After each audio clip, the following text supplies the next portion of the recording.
Olá a todos, sejam muito bem-vindos a esse vídeo de xadrez. O mundo do xadrez está muito tenso.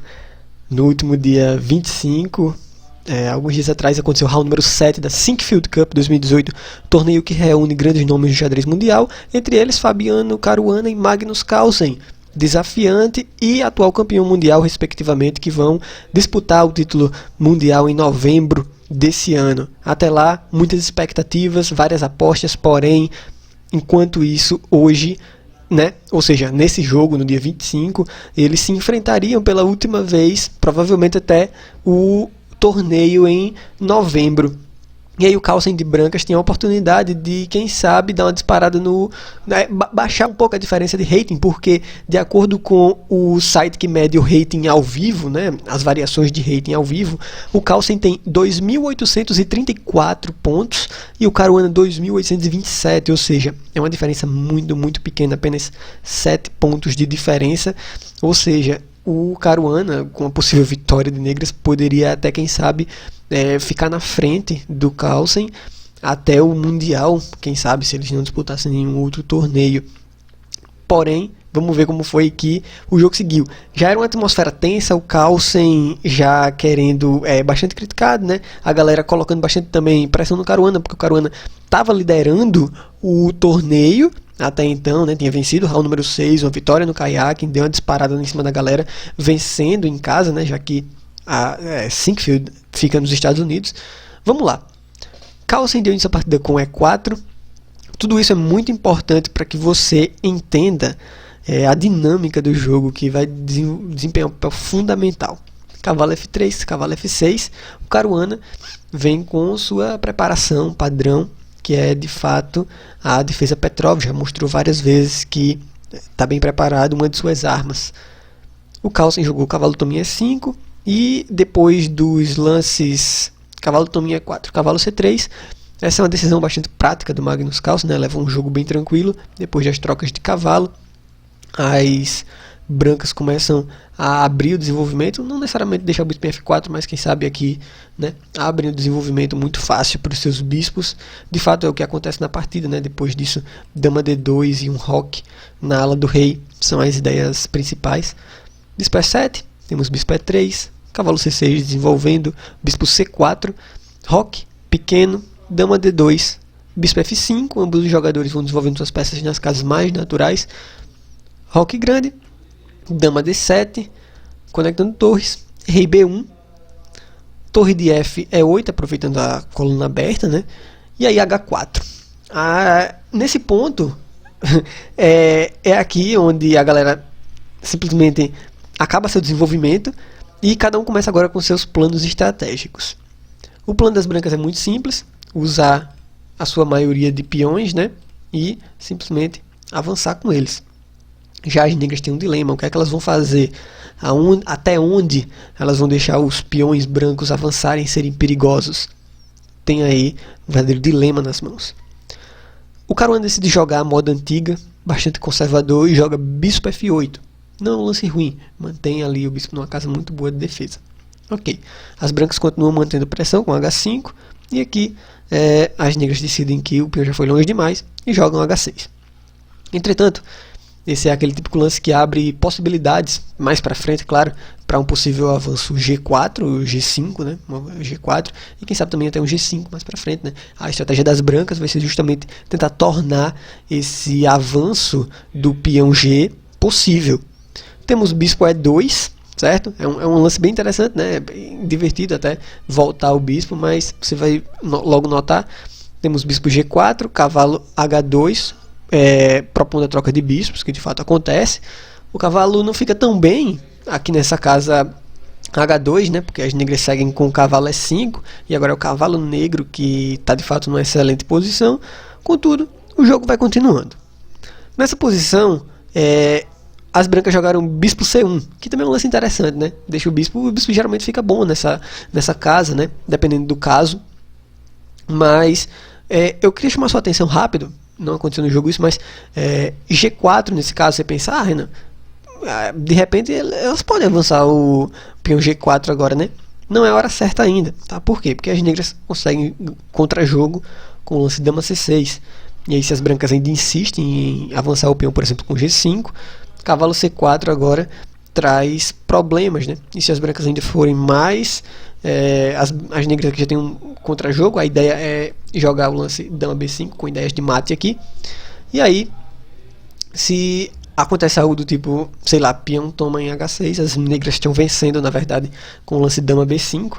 A ideia é mate aqui, e além disso, a ameaça de cavalo A3, né? E aí, se as negras permitirem isso, ocorre de fato o cheque, e a dama das brancas vai estar caindo aqui na casa E2. Então é preciso ter bastante cuidado nesses avanços de peões. Nunca pense que tem nada de graça.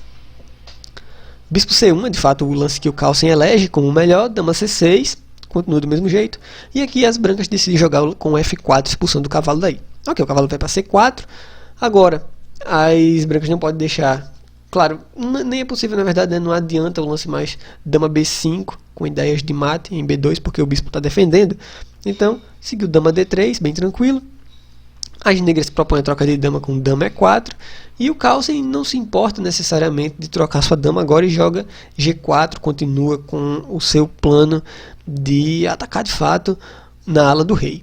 Ok, as negras decidem seguir com cavalo E3, segue-se torre de D E1, meio que cravando entre aspas o cavalo. Para sair dessa cravada é bem tranquilo, né? É só tomar a dama. Ok, as brancas retomam, o cavalo volta para D5, e aqui o Carlsen joga um lance interessante. Torre de E G1. Você abre mão dessa coluna aberta, certo? Você simplesmente abre mão, entrega ela para o seu adversário e diz, ó, eu estou preparado para avançar G5 e não tenho medo de parar. Beleza? Não tenho medo aí e vou com tudo. Esse é um lance que compromete, de fato, as brancas de vez a um ataque na ala do rei, né? Ele tá claro o plano das brancas. Ninguém discorda, né? Isso pode ser muito bom e pode ser muito ruim. Pode dar muito certo, pode dar muito errado e pode não dar em nada. Vamos ver. O Caruana, nesse caso aqui, muito provavelmente superestimou algo e jogou o lance torre E6. Né? Não é o melhor. Provavelmente torre E2 seria mais interessante nesse caso. Colocar uma torre na sétima logo de cara assim. E depois de G5, algo do tipo rei H7, trazendo seu rei para mais próximo dos peões. Cavalo G4, torre de A8. As brancas têm uma certa iniciativa, mas o jogo é mais incerto, né? As negras vão balanceando o jogo ainda mais.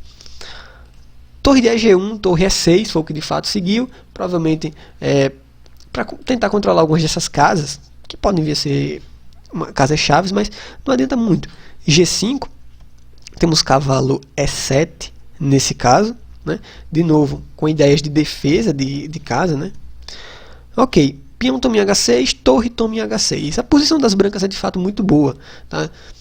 Nesse ponto aqui, vale demais ressaltar uma novidade que eles fizeram no torneio, né, nesse torneio de Sinquefield.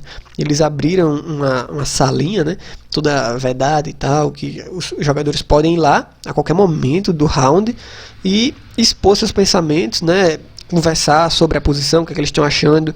É o chamado confessionário, né. Eu particularmente acho interessante. Se de fato for garantida a confidencialidade dos dados que estão sendo passados ali, né, a título de, para quem está assistindo o espetáculo, né, quem tá como espectador, é fantástico essa ideia, né? Então eu acredito que é fantástico isso. E aí o Carlsen foi lá no confessionário, e quando a gente pensa que ele vai falar alguma coisa, não, ele não fala nada, ele simplesmente faz aquele gesto, né, de silêncio, assim, ele bota o dedo na frente da boca e manda todo mundo ficar calado, mais ou menos, né, simplesmente dizendo, ó, eu tô aqui, vice, eu tô com a posição maravilhosa e vou vencer esse jogo. É como se dissesse isso, né? É igual no futebol, que às vezes o cara tá lá chiando, dizendo, a gente vai ganhar, a gente vai ganhar. Aí o outro time faz o gol, e aí o cara do outro time sai apontando, né? Sai fazendo o gesto de silêncio. É mais ou menos isso que aconteceu. Entretanto, para fazer isso, você tem que ter já feito o gol, né? E o Carlsen não necessariamente fez o gol ainda. O ponto é que depois disso, ele começou a tomar muito tempo para fazer os lances, né? A gastar bastante tempo. E de fato a polêmica já estava lançada, né? Quer queira, quer não. Você tem a imagem da miniatura do Carlsen fazendo esse gesto. E a polêmica estava lançada já. O que você pensa disso eu quero escutar depois nos comentários, beleza? Seguindo a partida, o Carlsen prosseguiu com o lance F5. Ok, as negras decidiram tirar a torre simplesmente do ataque é descoberto do bispo, né? Não sei se você percebeu, mas o bispo ataca a torre. Nada de tomar a torre, né? Nada de tomar o peão em H5 por causa de cavalo G4, é bem bonitinho, né? Um tema tático, se as negras inventam de trocar, cavalo F6 e essa cravada aqui não deixa o peão tomar, né? Esse é um cheque, o rei tem que sair e segue o mato bem bonitinho, né? Enfim, mas ok, seguiu torre H7, nada de truques táticos hoje. Cavalo G4 foi o que de fato talvez tenha tirado, vamos dizer assim, as chances que o Magnus poderia ter. F6, né, é o tipo de lance que dá mais chances. Eu não vou dizer que muita gente disse que, em algumas análises que eu vi, muita gente disse que era vencedor. Não vou necessariamente dizer que é vencedor, vou dizer apenas que dá mais chances, tá? Por quê? Olha só, se as negras jogam tipo cavalo D5, nesse caso, né? Se elas jogam lance cavalo D5, beleza. As brancas têm cavalo G4 e a ideia das brancas qual é? Depois de rei H8, evitando essa cravada aqui, né? Chata, uma cravada indireta, as brancas podem jogar o lance bispo G5. A ideia é essa. A ideia é que depois de torre E8, por exemplo, né? Trazendo a torre para uma coluna muito mais aceitável, C4, simplesmente tirando o cavalo daí, e depois que o cavalo sai para B4, tirando o cavalo justamente da defesa e do controle dessa casa, né? O cavalo defende, então depois de cavalo B4, peão toma em G7, bispo toma em G7, H6. Bem, você pode seguir até com cavalo F6 direto aqui, que a torre está sendo capturada, né? Você está ganhando a qualidade. Entretanto, H6 é ainda mais interessante, depois de bispo D4, saindo do ataque, bispo F6 garante a troca, e depois disso as brancas estão ganhando a qualidade, trocando uma torre por um cavalo, bem tranquilo de notar isso daí, né? Então, bem de boa. Mas a ideia é que depois de F6, né, depois do lance F6, as negras têm um lance cavalo F5, e não necessariamente são obrigadas a jogar cavalo D5. Cavalo F5 é um lance interessante. Depois de torre G5 atacando o cavalo, pode ser cavalo H6, no mínimo engraçado, né, essa posição aqui, mas as negras nesse caso aparentemente estão bastante sólidas, né? Depois de cavalo F3, rei H8, de novo saindo dessa cravada chata, incômoda, torre B5, e aí depois de peão toma um peão, bispo toma, cavalo, trocas, torre toma em B7. Bem, parece um pouco promissor para as brancas, mas de fato não é garantido, tá? Tem que ter bastante cuidado com isso. Mas de fato talvez fosse a melhor chance. Cavalo G4 não garante muita coisa, depois de rei H8, seguiu F6, e aqui provavelmente ele não contava com isso, que é o lance cavalo G8, né? No mínimo engraçado essa configuração aqui de peças, mas de fato foi o que aconteceu. E aí cavalo G8 garante essa defesa, né? Não só o cavalo G8, mas também depois de seguir F toma em G7, se algo do tipo bispo G5, como a gente viu que antes funcionava essa ideia, agora não funciona porque tem um cavalo defendendo aqui, né? Torre E8, torre H2, torre E6, garante, né? Bota mais um defensor ainda, então é bastante gente defendendo aqui essa casa. Não há que se preocupar. Na partida seguinte, o peão toma em G7, torre toma em G7, bispo E3, a ideia é ganhar a torre aqui, né? No próximo lance. Claro, as negras não deixam, jogam C5, evitando que o bispo vá para casa D4.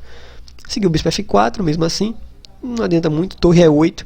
E aqui nessa posição, o Carlsen já disse que não via mais tanta vantagem, a posição já não era mais tão crítica como antes, e a partida não teve muito mais emoções, vamos dizer assim. Cavalo E3, trocas de torre, torre E6, e aqui o Carlsen ainda tentou, de fato, fazer algumas manobras com seu cavalo, mas não dá muito certo, não tem muito o que ser capturado, né? Não adianta. Então, bem tranquilo. Claro, só para deixar em mente aqui, você não pode, as negras não podem tomar aqui, né, o peão agora, porque, deixa eu só mostrar vocês, depois de torre F1, tem que jogar rei G8 nesse caso, não pode tomar, porque aí toma o lance torre H1 aqui, e o cavalo está sendo perdido, praticamente, né? Então, é mais ou menos isso. Depois de rei G8, só então cavalo C7, ataca a torre, e aí os jogadores começaram a repetir lances, e a partida acabou no empate. Meus amigos, foi uma partida no mínimo emocionante. Eu acompanhei bastante essa polêmica, vamos dizer assim. Eu acredito que isso pode ser proveitoso para o xadrez, né? Para quem é espectador, de fato, isso é muito legal de ver um mundial assim, que vai ser acirrado, né? Muito provavelmente. É sempre muito legal, o caos é meio esquentado, né? Com as opiniões da galera. Tem que entender que quando você está nos holofotes, né? A galera vai lhe criticar, a galera vai falar bastante coisa mesmo, mas tem muito que ligar com isso, né? Enfim, se você sucumbir, se ficar nervoso é pior, né? Então acho que foi o que aconteceu. Ele só fez colocar mais pressão ainda sobre ele e aí acabou perdendo tempo nas decisões e não acabou tomando as melhores decisões possíveis, e a gente sabe que isso é crucial no jogo de xadrez. Bem, é isso. Conta pra mim o que você acha disso tudo. Se você já sabia dessa história, se você ainda não sabia, conta pra mim nos comentários o que você acabou de achar, né, de ficar sabendo. O que você acha do Mundial que vai vir, pra quem tá sendo sua torcida. Vou ficar muito contente em ver os comentários de vocês. Forte abraço e não se esqueça que a gente vê no próximo vídeo. Valeu!